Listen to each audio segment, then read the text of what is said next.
Good afternoon. This is grammar set 22. On here we are going to discuss noun cases with types. एक जैसे noun का जो functions होता है तो एक प्रकार से फंक्शंस को ही केसेस में हम रख सकते हैं। केस का मतलब होता है कारक होता है। केस मीन्स क्या होता है? कारक होता है। जैसे हिंदी में कर्ता कारक, कर्म कारक, अधिकरण कारक, ये सारी चीजें होती है, सेम इंग्लिश में है। केसेस और इनके टाइप्स की बात करेंगे। काफी इंपॉर्टेंट क्लास ये है। यहाँ पर देखिएगा, सबसे पहले इंट्रोडक्शन में ये समझते हैं कि ये केसेस होता क्या है। नाउन केसेस यानी कि case of noun tells us about the position of noun in a sentence. ये क्या बताता है कि सेंटेंस में नाउन की पोजीशन क्या है, यानी कि सेंटेंस में नाउन सब्जेक्ट की तरह काम कर रहा है, ऑब्जेक्ट की तरीके से काम कर रहा है, किस तरीके से काम कर रहा है, ये चीज बताता है। समझ में आया? नाउन केसेस क्या है? एक प्रकार से ये नाउन का फंक्शंस होता है, फंक्शंस ऑफ नाउन होता है। अब यहाँ पर काइंड्स ऑफ केस यानी कि ये नाउन केस कितने काइंड का होता है? तो जनरली 4 काइंड का है। पहला है नॉमिनेटिव केस। नॉमिनेटिव केस ही सब्जेक्टिव केस होता है। चाहे आप नॉमिनेटिव केस बोलिए और चाहे सब्जेक्टिव केस बोलिए, बोथ आर करेक्ट। दोनों का मतलब होता है कर्ता कारक। ओके। सेकंड है objective case. Second is what? Objective case. और third is possessive case. Third क्या है?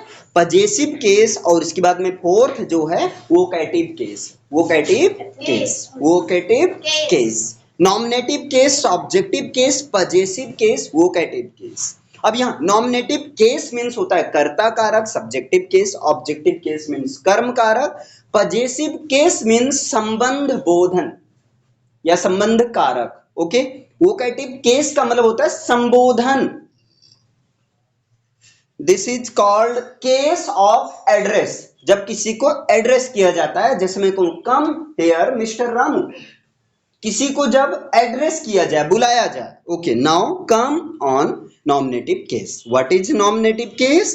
अ नाउन और प्रोनाउन, नाउन के साथ pronoun, because pronoun is a word that is used on the place of a noun.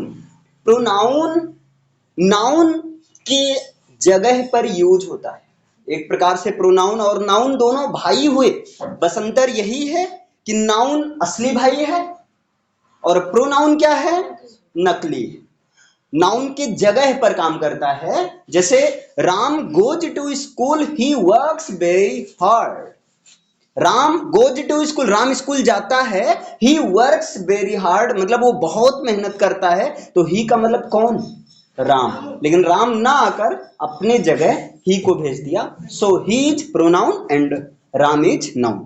So a noun or pronoun that functions or works as a subject of a verb, जो कि sentence में verb के subject के तरीके से काम करता है, that is placed in nominative case। उसको नॉमिनेटिव केस के जगह पर सब्जेक्टिव केस सब्जेक्ट के रूप में यूज करते हैं। जैसे एग्जांपल है he wrote a pen, sorry he wrote a poem और ही रोट अ पोएम। अब यहां पर वो एक कविता लिखा, उसने कविता लिखा। On here he is nominative case. Second, the Red Fort is a famous building. लाल किला एक प्रसिद्ध इमारत है। तो यहाँ रेड फोर्ट जो है, द रेड फोर्ट, ये क्या है? नॉमिनेटिव केस की तरह से यूज हुआ है, सब्जेक्टिव केस में सब्जेक्ट है। माई फ्रेंड हेल्प्स मी, मेरा फ्रेंड मेरी सहायता करता है। तो यहाँ माई फ्रेंड क्या है? सब्जेक्ट है।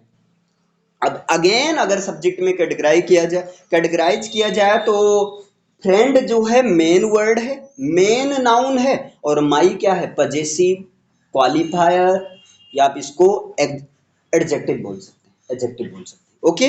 Next, second objective case. What is objective case? A noun और प्रोनाउन, वो नाउन या pronoun that functions as an object of a verb, जो कि एक वर्ब के ऑब्जेक्ट के तरीके से काम करता है। Is placed in objective case, उसको ऑब्जेक्टिव केस में प्लेस किया जाता है। अब क्वेश्चन ये आता है how to find out subject और ऑब्जेक्ट। तो सिंपली अगर आपको सब्जेक्ट फाइंड आउट करना है तो उस सिचुएशन में आपको क्वेश्चन करना होगा with the word of who and what. अगर सब्जेक्ट फाइंड आउट करना है, नॉमिनेटिव केस फाइंड आउट करना है, तो जनरली हु से फाइंड आउट होगा, हु से। और अगर आपको फाइंड आउट करना है ऑब्जेक्ट तो व्हाट से, और जो है किससे, हुम से। क्योंकि हु का ऑब्जेक्टिव केस क्या होता है, हुम होता है। तो सब्जेक्ट कैसे फाइंड आउट होगा, हु से, कौन लगाकर या किसने लगाकर या जिसके बारे में बात किया जाता है। और ऑब्जेक्ट कैसे पता चलेगा, व्हाट या हुम लगाकर क्वेश्चन करने से। पहले ये समझते हैं ऑब्जेक्टिव केस क्या होता है, ये क्लियर है अभी। You teach me, you teach, you teach me, you teach हुम, यू टीच हुम, तुम किसे पढ़ाते हो, तुम किसको पढ़ाते हो। अभी क्या है, यू टीच मी, यहां पर मी ऑब्जेक्ट है, why, because you teach whom, तुम किसको पढ़ाते हो, answer is me. If I say you teach me English, you teach me what, तुम मुझे क्या पढ़ाते हो, देन व्हाट का रिप्लाई क्या आया, इंग्लिश। तो अगर यहां मी के बाद इंग्लिश होता तो इंग्लिश भी क्या हो जाता, ऑब्जेक्ट हो जाता, मी भी ऑब्जेक्ट, इंग्लिश भी ऑब्जेक्ट। डिफरेंस इज मी क्या है, लिविंग ऑब्जेक्ट है, सो मी को बोलेंगे इनडायरेक्ट ऑब्जेक्ट, ओके। और इंग्लिश क्या है, नॉन लिविंग है, इसलिए नॉन लिविंग को क्या बोलते हैं, डायरेक्ट ऑब्जेक्ट। अगर ऑब्जेक्ट दो हो जाए तो जो लिविंग रहता है उसको क्या बोलेंगे, इनडायरेक्ट ऑब्जेक्ट। एक्चुअली यहां पर मी क्या है, इनडायरेक्ट ऑब्जेक्ट, और जो आपका नॉन लिविंग रहेगा वो क्या होगा, डायरेक्ट ऑब्जेक्ट होगा। एग्जांपल देखिए, you teach me she helped Sarita. तो यहां सेकंड सेंटेंस में सरिता, फर्स्ट सेंटेंस में मी ऑब्जेक्ट। अभी समझ में आया। अब आता है possessive case, that shows possession when a noun shows its relation with another noun, or you can say when a noun shows its relation, sorry, shows its possession on another noun is in possessive case। मतलब जब कोई noun relation को, possession को किसी दूसरे noun से एक possession को बताता है, अधिकार बताता है, then that is in possessive case, तब वो पजेसिव केस में होता है, right. Example, this is Hari's book, this is Hari's book, मतलब ये हरी की किताब है। तो यहां अपास्ट्रॉफी एस जो लगा है, ये क्या रिलेशन बता रहा है कि बुक का रिलेशन किससे है, हरी से, हरी से। क्लियर है। तो यहां पर अपास्ट्रॉफी एस एक्चुअल में किसकी तरह काम कर रहा है, हरीज बुक, ये जो है ये पजेसिव केस ऑफ नाउन के तरीके से काम कर रहा है। ओके, क्लियर है। इसको आप ऐसे भी बोल सकते हो, this is the book of Hari, आप ऑफ की सहायता से बना सकते हो। अगला एग्जांपल है, these are the legs of the chair, these are the legs of the chair. तो यहां पर द लेग्स ऑफ द मतलब ये जो हैं कुर्सियों की टांग हैं, टांगे हैं, ओके, ये चीज आ रहा है। Next, she is my wife, वो मेरी वाइफ है। अब यहां पर वाइफ किसकी है, मेरी। वाइफ का रिलेशन किससे है, मुझसे। कौन बता रहा है, माई बता रहा है। So my is what, my actually on here works as a possessive case. अब यहां पजेसिव केस में क्या है, तो ये पजेसिव एडजेक्टिव, ये क्या है, पजेसिव एडजेक्टिव। इसी को अगर मैं कह दूं शी इज माइन, वो मेरी है। अब यहां माइन भी रिलेशन बता रहे, तो माइन हो गया पजेसिव प्रोनाउन हो गया। अभी लिस्ट लास्ट में दिखाया जाएगा। Next, vocative case.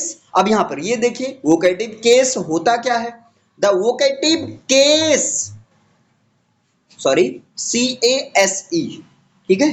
The vocative case of or, तो यहां पर देखिए, the vocative case also known as the case of address, यानी कि वोकेटिव केस को केस ऑफ एड्रेस भी बोला जाता है।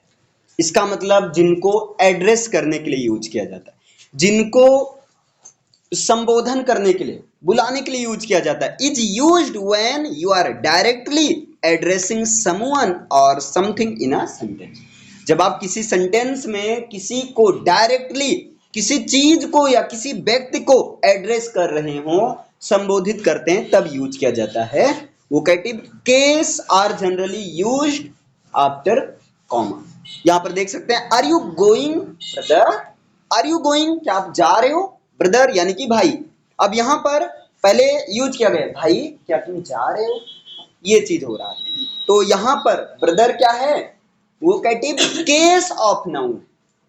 नाउन तो है लेकिन नाउन का कौन सा केस है, वोकेटिव केस ऑफ नाउन है। कम हियर मुकेश, मुकेश यहां आओ। यहां पर मुकेश को संबोधित किया जा रहा है।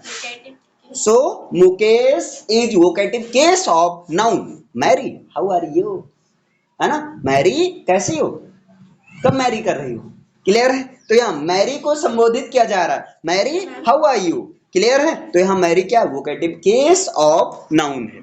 इसके बाद में नेक्स्ट आप देख सकते हैं, यहां पर पूरी लिस्ट बनी है, थोड़ा सा ध्यान दीजिएगा भाई।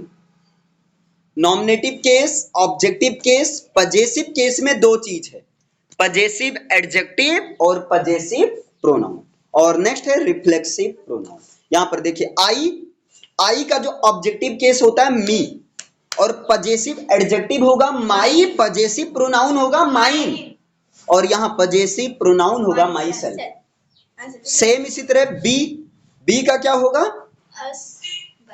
Objective case us, possessive adjective our, possessive pronoun ours, possessive pronoun ours, reflexive pronoun ourselves. I और बी फर्स्ट पर्सन का पर्सनल प्रोनाउन। नेक्स्ट आता है यू, यू का क्या होगा, objective case you, possessive adjective your, possessive pronoun yours, और possessive नहीं reflexive pronoun singular के केस में योरसेल्फ और प्लूरल के केस में योरसेल्फ, क्योंकि यू सिंगुलर की भी तरह से वर्क करता है और प्लूरल मींस यू का मतलब आप भी होता है, आप लोग भी होता है, दोनों। ओके नेक्स्ट, अब यहाँ थर्ड पर्सन का पर्सनल प्रोनाउन, ही का ऑब्जेक्टिव केस हिम, और possessive adjective his, possessive pronoun his, और reflexive pronoun himself.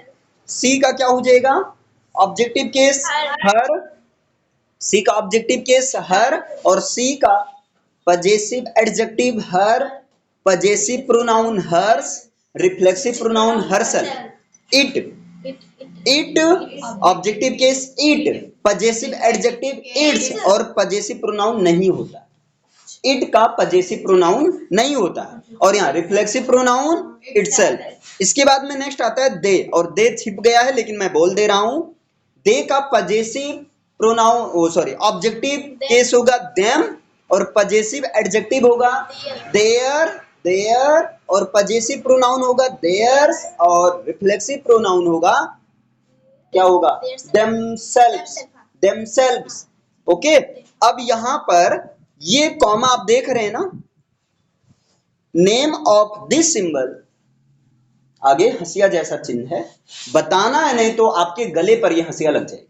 I mean इस कॉमा का नाम आपको कमेंट सेक्शन में बताना है। इस कॉमा को क्या बोलते हैं, यहां पर नहीं अपास्ट्रॉफी बोलेंगे। वैसे मैंने बता ही दिया, सॉरी इसके लिए, लेकिन ठीक है आपको फिर भी एक बार स्पेलिंग लिखकर यहां पर बताना। Okay thank you.